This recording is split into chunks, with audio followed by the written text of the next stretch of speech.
¿Sientes que tropiezas una y otra vez con la misma piedra en tu vida? Patrones que se repiten en tus relaciones, en tu trabajo, en tus emociones, sin entender por qué. Lo que vas a descubrir aquí te va a volar la cabeza.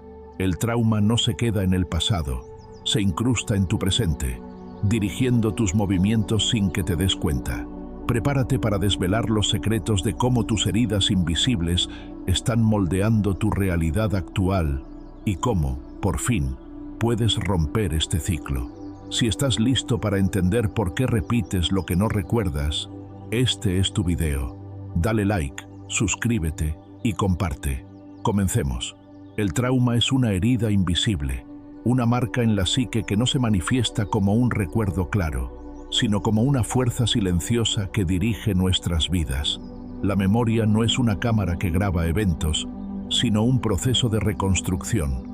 Y cuando se trata de trauma, la mente no lo recuerda, lo repite.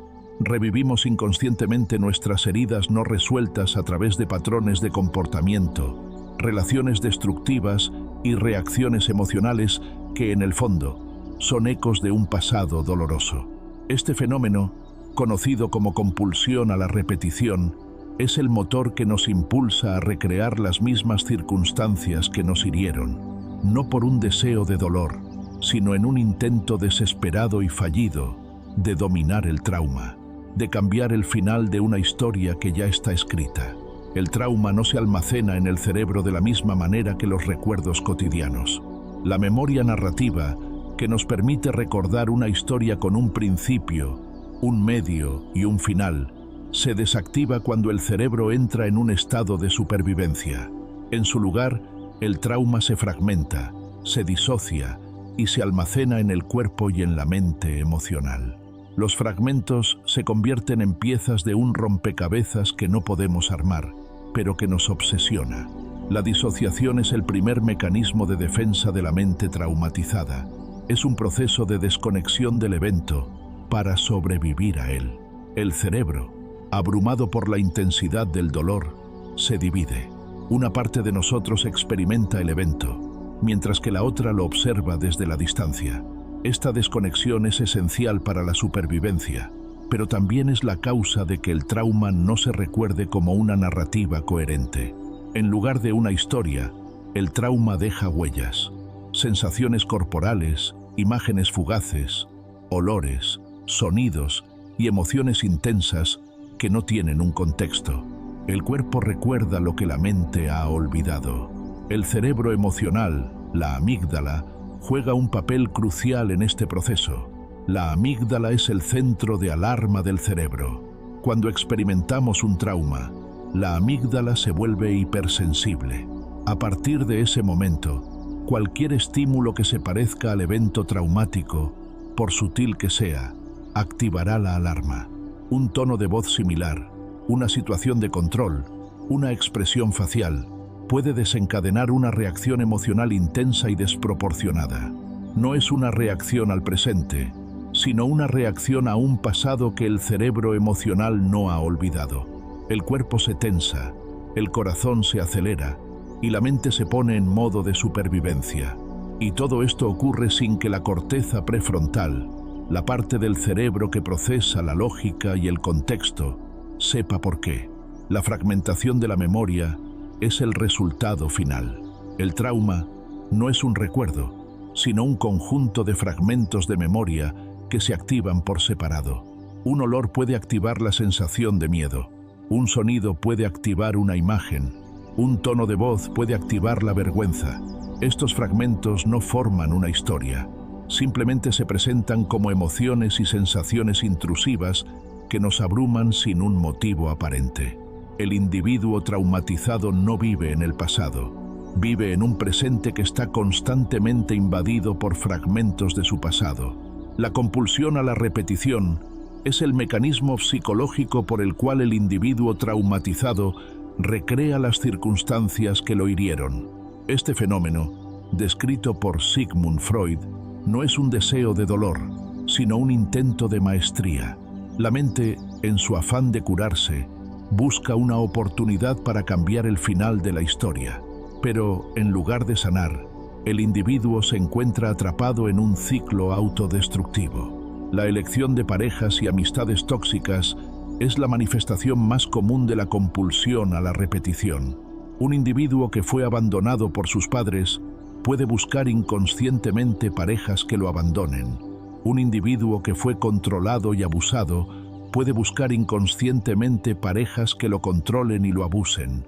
Esto no es una coincidencia, es un intento de la mente de dominar el trauma.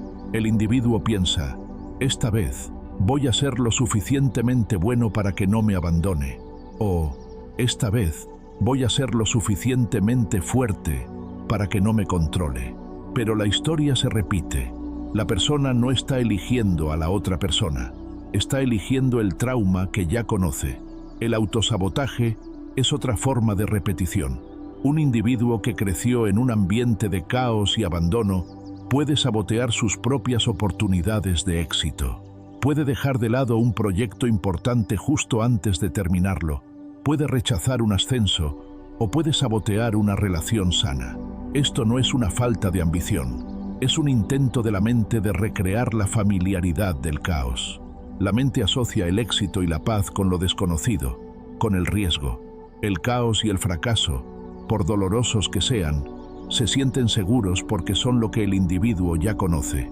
La mente prefiere lo familiar, incluso si es autodestructivo. Las reacciones emocionales desproporcionadas son la manifestación más visible. Un comentario inocente puede desencadenar una ira intensa.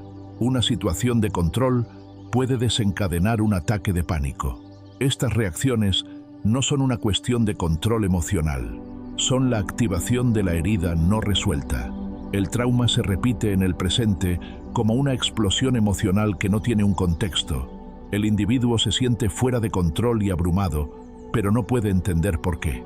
La emoción es el recuerdo que el cerebro no puede verbalizar.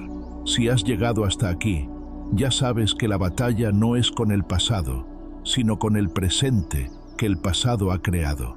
El trauma no es una historia que cuentas, sino una sombra que te sigue. Pero la buena noticia es que puedes salir de esa sombra. Lo que viene a continuación no es solo teoría, son las claves para empezar a desmantelar esos patrones de repeticiones y recuperar el control. Dale like, suscríbete y comparte. Quédate, porque lo mejor está por venir. Romper el ciclo de la compulsión a la repetición no es un proceso fácil. Requiere conciencia, valentía y la disposición de mirar el dolor que hemos estado evitando. El camino de la sanación no es un camino hacia la felicidad, sino un camino hacia la autenticidad, la paz y la libertad. El reconocimiento de los patrones es el primer paso. Debemos convertirnos en detectives de nuestra propia vida. Debemos observar nuestros patrones de comportamiento, nuestras elecciones de pareja y nuestras reacciones emocionales. Debemos hacernos preguntas. ¿Por qué sigo eligiendo a este tipo de personas? ¿Por qué me saboteo a mí mismo en los momentos de éxito? ¿Por qué reacciono de esta manera a este tipo de situaciones? El reconocimiento no es un acto de juicio, es un acto de conciencia que nos permite ver la compulsión por lo que es, un eco del pasado. El procesamiento de la emoción es el segundo paso. La sanación no se trata de hablar del trauma, sino de sentirlo en un entorno seguro. La terapia, en este sentido, no es una sesión de charla, sino un espacio para procesar las emociones que el trauma ha fragmentado. A través de técnicas como el EMDR, desensibilización y reprocesamiento por movimiento ocular, o la terapia somática, el individuo puede conectar los fragmentos de memoria con las emociones y las sensaciones corporales, y finalmente, integrarlos en una narrativa coherente. Al procesar la emoción, la herida se integra y ya no tiene el poder de controlar el presente. La reescritura de la narrativa es el tercer paso. Una vez que la herida ha sido procesada, el individuo tiene el poder de reescribir la narrativa de su vida. Puede entender que el trauma no lo define, que el pasado no es su destino y que tiene el poder de elegir un futuro diferente. La reescritura de la narrativa no es una negación del pasado, es una aceptación de que el pasado es una parte de su historia, pero no es toda la historia. El individuo puede elegir conscientemente patrones de comportamiento diferentes, relaciones más saludables y reacciones más equilibradas. Puede elegir vivir una vida que no sea una repetición de su pasado, sino una manifestación de su verdadero ser. El trauma es una herida invisible, pero la sanación es un viaje visible. Un viaje que nos lleva de ser un superviviente que repite su trauma a un maestro de la vida que ha integrado su dolor y ha encontrado su propósito. El individuo sanado no es una persona que ha olvidado su trauma, es una persona que lo ha aceptado como una parte de su historia y ha aprendido a usarlo como una fuente de fortaleza. La resiliencia no se encuentra en la ausencia de dolor, sino en la capacidad de superarlo. El trauma, en su esencia, es un recordatorio de la fragilidad humana, pero la sanación es un recordatorio de la resiliencia humana. Es un recordatorio de que somos más que las heridas de nuestro pasado. Somos seres complejos, con la capacidad de sanar, de crecer y de crear. El viaje de la repetición a la conciencia no es un viaje hacia la felicidad, sino un viaje hacia la libertad de dejar ir el pasado y de abrazar un futuro que está lleno de posibilidades. La libertad de ser, en el presente, la persona que siempre hemos sido, pero que el trauma no nos ha dejado ser. Ahora que entiendes el secreto de por qué repites lo que te duele, tienes el poder de detenerlo. El pasado no tiene que ser tu destino. El conocimiento es la primera llave, la acción es la segunda. ¿Estás listo para dejar de ser un eco de tus heridas y empezar a escribir una nueva historia? Suscríbete y activa la campana para que no te pierdas el próximo video, donde te daré el primer ejercicio práctico para empezar a sanar. Tu futuro te espera.